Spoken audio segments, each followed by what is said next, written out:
খবর। এই এলাকায় আমার একটা মান সম্মান আছে, কিন্তু তোমরা দুই জামাই আজকে যেটা করলা, আমার মান সম্মান সব শেষ। আমি তো অবাক হয়ে যাই যে আমার জামাই হইয়া তোমরা দুইজন কোনা কেলে এই চায়ের দোকানে গিয়া এমনি ঝগড়াঝাটি করলা, মারামারি করলা। আমার মাথায় ঢুকে না। আচ্ছা, তোমরা যখনই আমাদের বাড়িতে আসো তখনই দুইজনের মধ্যে এত ঝগড়া কেন? একজন আরেকজনকে সহ্যই করতে পারো না? হ্যাঁ, কিসের শত্রুতা তোমাদের মধ্যে বলো তো? আম্মা, আমার আসলে কারোর সাথে কোনো শত্রুতা নাই, কিন্তু দুলাভাই সবসময় আমার সাথে হিংসা করে, সবসময় আমার ছোট কইরা আব্বার কাছে বড় হইতে চায়, ভালো সাজতে চায়, আর আবার উল্টাপাল্টা কথা বলে। আমিও তো একটা মানুষ, বলেন কতক্ষণ আমার মেজাজ ঠিক রাখতে পারি? এই ফালতু কথা কইবা না। আমি তোমার হিংসা করি না, তুমি আমার হিংসা করো। আম্মা, আমি এই বাড়ির বড় জামাই, ন্যূনতম সম্মানটুকু সে আমার করে না। মাঝে মধ্যে তো সে আমার তুই তুমগারি করে। শর্মের কথা কি কমু, দুই একবার তো সে আমার গায়ে হাত তুলছে।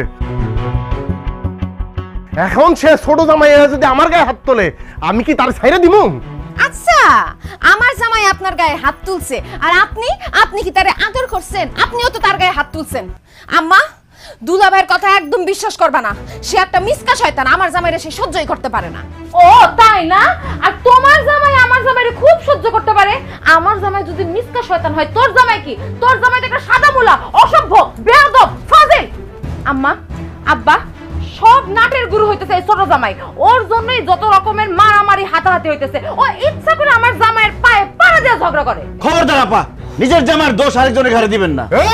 খবরদার করে দিলাম, আমার বউর সাথে উচ্চ স্বরে কথা বলে জিহ্বা টান দিয়ে ছিঁড়ে ফেলা দেব। খবরদার, আর পারলাম না।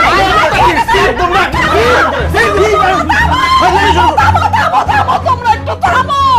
ওয়াল্লাহ, তোমরা কি ভুলে গেছো তোমাদের সামনে যে তোমাদের শ্বশুর, আমি তোমাদের শাশুড়ি, মুরব্বী মানুষ বসে আছি, সব ভুলে গেছো তোমরা? কি হইতেছে সব? সব আমারই দোষ, সব দোষ আমার। নাহলে আমি এমন দুইটা মানুষের লগে আমার মায়া দুইটার বিয়া দিব কিসের জন্য? ভুল একটা করছি, কিন্তু আর ভুল করুম না। আমি ভাবছিলাম যে আমার সব সহায় সম্পত্তি আমি দুইজনের সমান ভাগে ভাগ করে দিব। যেহেতু দুই জামাইয়ের মধ্যে কোনো বনিবনা নাই, খালি ঝগড়াঝাটি করে দুইজনে, সেহেতু আমি সিদ্ধান্ত নিয়েছি আমার সম্পত্তির একটা কানা করিও আমি এই দুইটারে দিব না। আমার সম্পত্তির ব্যাপারে আমি অন্য সিদ্ধান্ত নিব। এখন যাও তোমরা আমার চোখের সামনে থেকে যাও।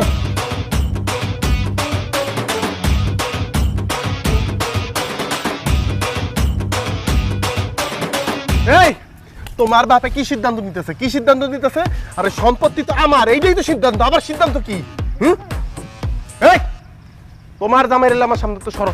তোমার জামাই যদি এখন আমার সামনে না যায়, ওরে এখন আমি এই পুকুরের মধ্যে নামে আসু বাবু। যাও। আরে রাখেন তো দুলা ভাই, আমার জামাই আপনার সাথে ঝগড়াঝাটি করতে আসে না। সে আপনার সাথে বন্ধুত্ব করতে আইছে, হাত মিলাইতে আইছে। তোর জামাই আমার জামাইয়ের সাথে হাত মিলাইবো কেন? তোর জামাই না আমার জামাইরে চিরশত্রু মনে করে, তো শত্রুর সাথে হাত মিলাইতে যাইবো কেন? বুঝো নাই? এইটা তোমার ছোট বোনের জামাই নতুন নাটক। না দুলাভাই, আমি আপনার সাথে কোনো নতুন নাটক করতেছি না। আমি আপনার সাথে সত্যি সত্যি হাত মিলাইতে আসছি।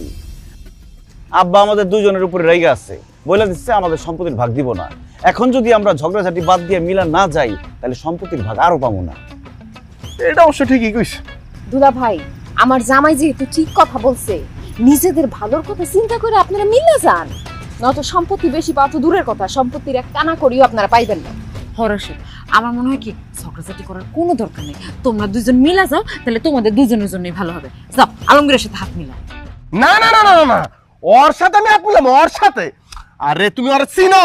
এটার মধ্যে নিশ্চয়ই কোনো কিন্তু আছে, কোনো একটা ক্লু আছে। কার সাথে হাত মিলাইতে নিয়ে আসছো আমারে? এত কথা কইরা তো যাও, হাত মিলাও। ঘরে রইছো কে? যাও না কে? হাত মিলাও। হাত দাও। আলমগীর হাত দিছে, তুমি হাত পকেটের ভিতরে ঢুকাই রাখতে পারো। হাত দাও।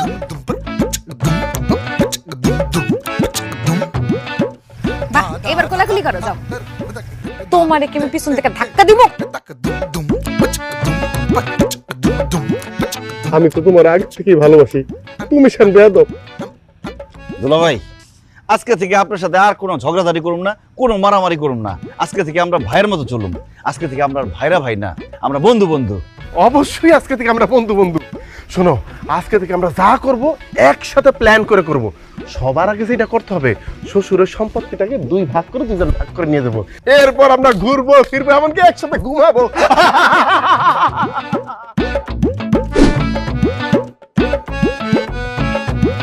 আয় হায় আম্মা, কি করলেন এটা?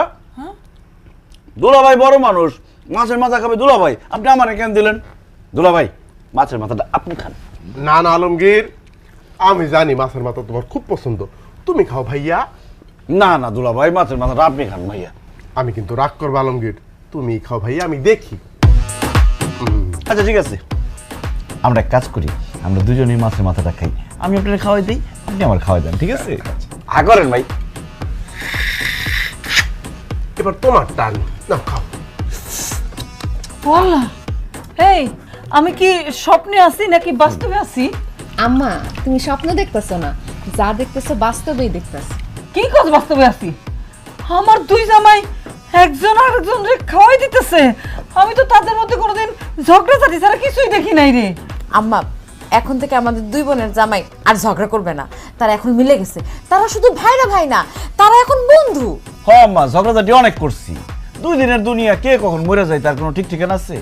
এই জন্য আমি আর দুলাভাই ঠিক করছি, এখন থেকে আমরা আর কোনো ঝগড়াঝাটি করুম না, মিলামিশা থাকুম। আল্লাহর কাছে লাখ লাখ শুকরিয়া যে আমার 2 জামাই মিলে গেছে, গার ঝগড়া ফেসাদ করবো না তারা। বাবাজি, আমি সারা জীবন এটাই চাইছিলাম যে তোমাদের মধ্যে যেন আর ঝগড়াঝাটি না হয়, তোমরা যেন মিলামিশা থাকতে পারো। কারণ তোমাদের 2 জনের তো আমি মেয়ের জামাই মনে করি না, মনে করি যে আমার নিজের সন্তান। নিজের সন্তানের মধ্যে ঝগড়া ফেসাদ দিলে যেমন বাপ মা সহ্য করতে পারে না, তেমনি আমিও তোমাদের এই ঝগড়াঝাটি কোনো সময় সহ্য করতে পারতাম না। আল্লাহর কাছে লাখ লাখ শুকরিয়া, তোমরা মিলা গেছো। আমি আজকে খুব খুশি, খুব খুশি। আব্বা, আমরাও খুব খুশি। কারণ আব্বা, আমরা আসছি তো অনেকদিন হইলো, এখন তো আমাদের যেতে হয়, আমাদের তো কাজকর্ম আছে নাকি আলমগীর? জি দুলাভাই। তা আব্বা, আমরা যেহেতু মিলে গেছি এবং আপনারাও যেহেতু খুশি, তাইলে এবার আমাদের সম্পত্তিগুলি আমাদের যার যার নামে একটু ভাগ করে দিলে ভালো হয়, কি বলো? আব্বা, আর দেরি না করে আমাকে সম্পত্তি, আমাকে ভাগেরটা বুঝাই দেন, আমরা জায়গা, আমাকে তো কাম আছে। বুঝলাম না, সম্পত্তি আমি তোমাদের ভাগ করে দেবো কিভাবে? তোমাদের না বললাম যে আমি আমার সম্পত্তি নিয়ে অন্য একটা সিদ্ধান্ত নিব, সেটা তো আমি নিয়ে ফেলাইছি। আমার সব সম্পত্তি আমি এতিমখানায় দান করে দিছি। কি আব্বা, কি কইতাছেন আপনি এসব? আপনার সব সম্পত্তি আপনি এতিমখানা দান করে দিয়েছেন কেন? কারণ আমি বুঝতে পারছিলাম যে আমার এই সম্পত্তির জন্যই তোমাদের 2 জামাইয়ের মধ্যে এত ঝগড়াঝাটি কাজিয়া। এই সম্পত্তি তোমাদের ভাগ করে দেওয়ার পরে আমি জানি যে তোমাদের এই ঝগড়া ফেসাদ থামবে না, আরো বাড়বে। সেই জন্য আমি চিন্তা করছি যে সম্পত্তির জন্য এত ক্যাচাল, সেই সম্পত্তি তোমাদের হাতে যাওয়ার দরকার নেই, তাই আমি এতিমখানায় দিয়ে দিচ্ছি। হাই হাই দুলাভাই, কত বড় সর্বনাশ করে ফেলাইছে আব্বাই, দেখতেছেন? আপনি কি কাজ করছেন এটা? আপনার কোনো বিবেক নাই, আক্কেল নাই? আমরা আপনার মেয়ের জামাই থাকতে আপনি কোন আক্কেলে সম্পত্তি এতিমখানায় দান করছেন? আপনার মেয়েদের জন্য, আমাদের জন্য কি একটু চিন্তা করেন নাই আপনি? আমরা বেকার মানুষ, আমরা কোনো কাজ কর্ম করি না, আপনার মেয়েদেরকে কিভাবে রাখবো? হ্যাঁ, ঘাস খাওয়া রাখবো? এই মেয়ে, আপনার চুলদারে কি ঘুমের মধ্যে বাঁকছে? এত বড় সর্বনাশটা আপনি কিভাবে করলেন? আপনার 2 মেয়ের জামাই বাঁচা থাকতে আপনি কিভাবে আপনার সব সম্পত্তি এতিমখানায় লিখে দিলেন? আপনি একটা বেঈমান, আপনি একটা অমানুষ। আমি জীবনের কোনোদিন আপনার বাড়িতে আমন, আপনার চেহারা দেখব না। আপনি যদি মরেও যান না, মাটি দিতে আমি আসবো না। ধ্যাৎ।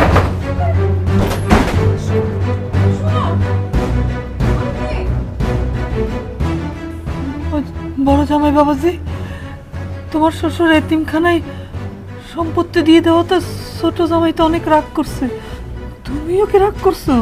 না, রাগ করবো না, ওনারে মাথায় নিয়ে নৃত্য পরিবেশন করবো। আরে কত সাদা ছিল, শ্বশুর বাড়িতে আসবো, জায়গা সম্পত্তি পাবো, সেই জায়গা সম্পত্তি বিক্রি করে লাখ লাখ টাকা পাবো, সেই টাকা দিয়ে ব্যবসা করে কোটি কোটি টাকা ইনকাম করবো। সব তো সে ধুলিসাৎ করে দিছে। আপনি একটা ভণ্ড, প্রতারক, বেঈমান। আপনি মইরাও শান্তি পাইবেন না, আপনার অভিশাপ দিয়ে গেলাম। আর তুই যদি কোনোদিন এই বাড়িতে আমার কথা ভুলেও চিন্তা করস, থাপড়ে এত শব্দ ফালাই দিব, মনে করবি তোর বাপ নাই, তোর বাপ মারা গেছে।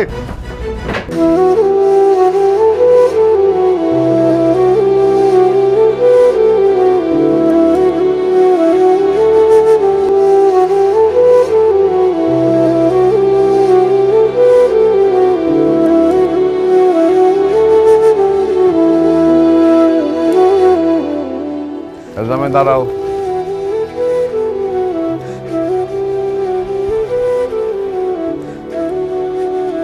তোমরা তো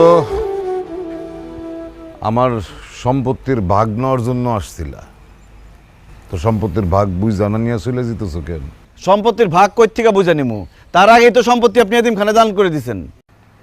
না জামাই বাবা, আমি আমার সম্পত্তি কোনো সময় এতিমখানে দান করিনি। আমার সম্পত্তি আমি বহু আগে সমান 2 ভাগে ভাগ কইরা আমার 2 মেয়ের নামে দলিল কইরা রাখছি। তোমাদেরকে আসতে বলছিলাম সে দলিল বুঝা নেওয়ার জন্য। পারভিন শারমিন, এই যে তোদের সম্পত্তির ভাগের অংশ।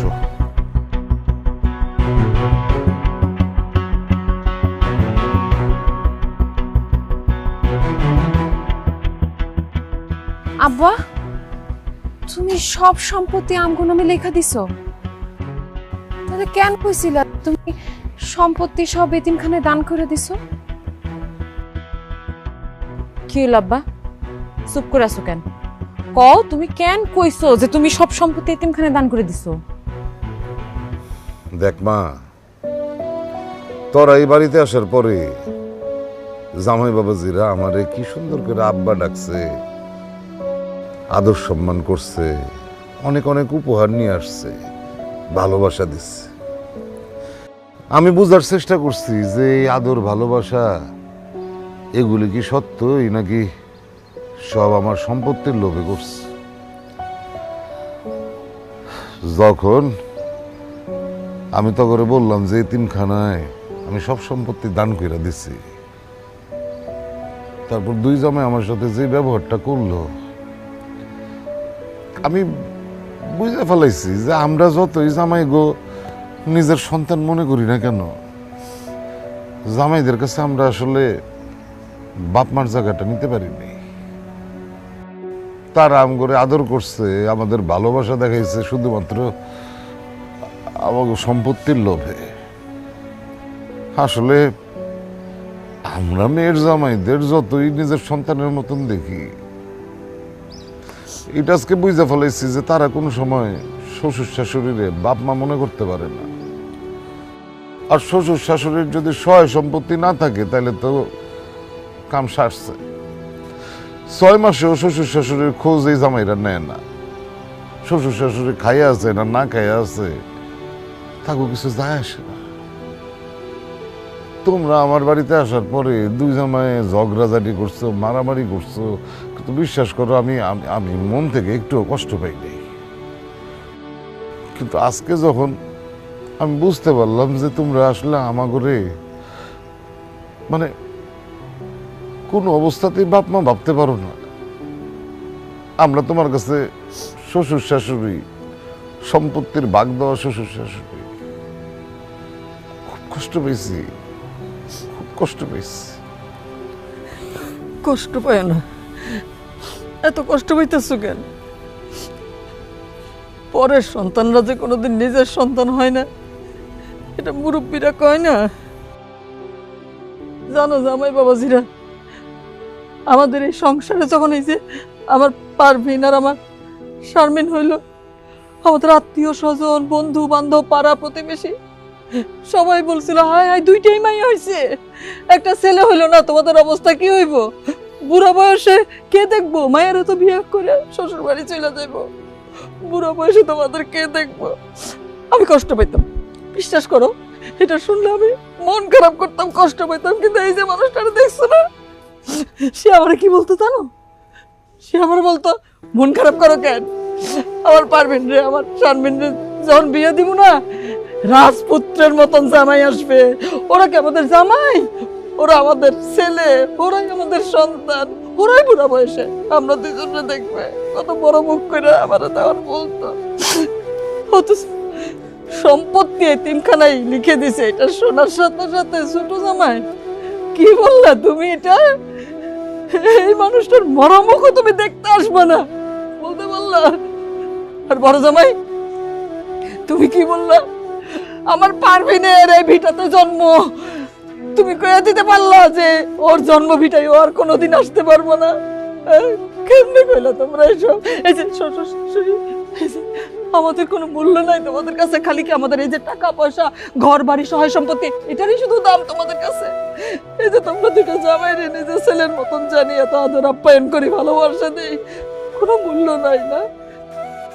ও আরেকটা কথা, এই যে দুইটার দেখতেছো না, এই যে পারভিন আর শারমিন, এগুলা কি বাপ মার শ্রেষ্ঠ সম্পদ, কলিজার টুকরা তোমরা দুইটার হাতে তুলে দিছি, তারপরে এটার কোনো দাম নাই তোমাদের কাছে। আম্মা, আপনি আমাকে আর লজ্জা দিয়েন না। সম্পত্তির লোভে আসলে আমরা অমানুষ হয়ে গেছিলাম। আপনারা শ্বশুর শাশুড়ি আমাদেরকে যে এত আদর করেন, এত ভালোবাসেন, এটা কখনো চোখে পড়ে নাই। আপনারা ঠিকই বলছেন, আসলে আমি কখনোই আপনাদেরকে বাবা মা মনে করি নাই। আর আপনাদেরকে যে আদর, সম্মান, ভালোবাসা দেখাইছি, সবকিছু আমার শ্বশুরের সম্পত্তির লোভেই দেখাইছি। আসলে কি করবো কোন আব্বা, লেখাপড়া করছি, কোনো চাকরি বাকরি পাই নাই, বেকার মানুষ, কিভাবে চলবো, কিভাবে সংসার চালামো? আর কয়দিন পরে যখন আমার বাচ্চা কাচ্চা হইব, তা করে কিভাবে মানুষ করুম, কিভাবে বড় করুম, এসব চিন্তা আমার মাথার মধ্যে ঘুরতো। তাই ভাবছিলাম শ্বশুরের সম্পত্তির ভাগ পাইলে ওইটা বেইছে কিছু একটা তো করতে পারুম, বউ বাচ্চা নিয়ে সংসারটা তো চালাইতে পারুম। আব্বা, আম্মা, এই জন্যই আমি সম্পত্তির লোভ করছি। কিন্তু এখন আমি বুঝতে পারছি টাকা পয়সা, সম্পত্তি এগুলো আমি কামাই করতে পারুম, কিন্তু আমার শ্বশুর শাশুড়ির ভালোবাসা এগুলো আমি কোটি টাকা দিয়েও কিনতে পারুম না। আব্বা, এই সম্পত্তি আমার লাগবে না আব্বা, আপনারাই আমার সবচেয়ে বড় সম্পদ। আব্বা, হয়েছে কি, আমি তো খুব ছোটবেলায় বাপ মা হারাইছি। বাপ মার ভালোবাসা কি জিনিস সেটা আমি পাই নাই, কিন্তু এই বাড়িতে বিয়ে হওয়ার পর আপনি আম্মা যে ভালোবাসা দিছেন, বাপ মার কথা আর মনেই পড়ে না, বলে এই তো আমার বাপ মা। কিন্তু আম্মা, ওই যে চাকরি করি সেই চাকরিতে তো সংসার ঠিকঠাক চলে না।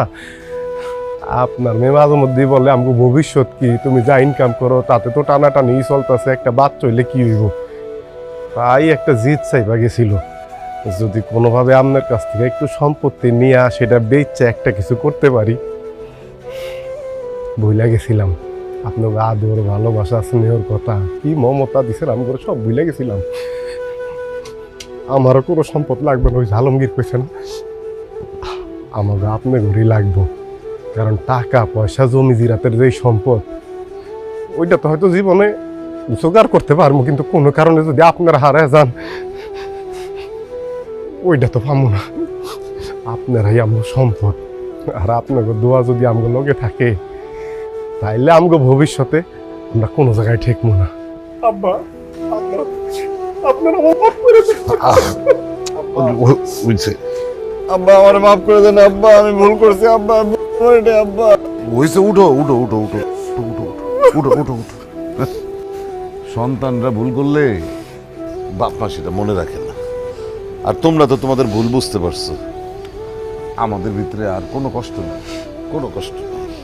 আব্বা, আম্মা, তোমরা এই বাড়িতে একলা একলা থাকো, তোমরা দেখার মতো কেউ নাই, তোমরা এই বাড়িতে আর একলা থাকুন লাগবো না, তোমরা আমার লগে আমার জামাইয়ের বাড়িতে থাকবা। হ আব্বা, আপনি আমার ছেলে বলছেন না, এখন থেকে ছেলের বাড়িতে থাকবেন।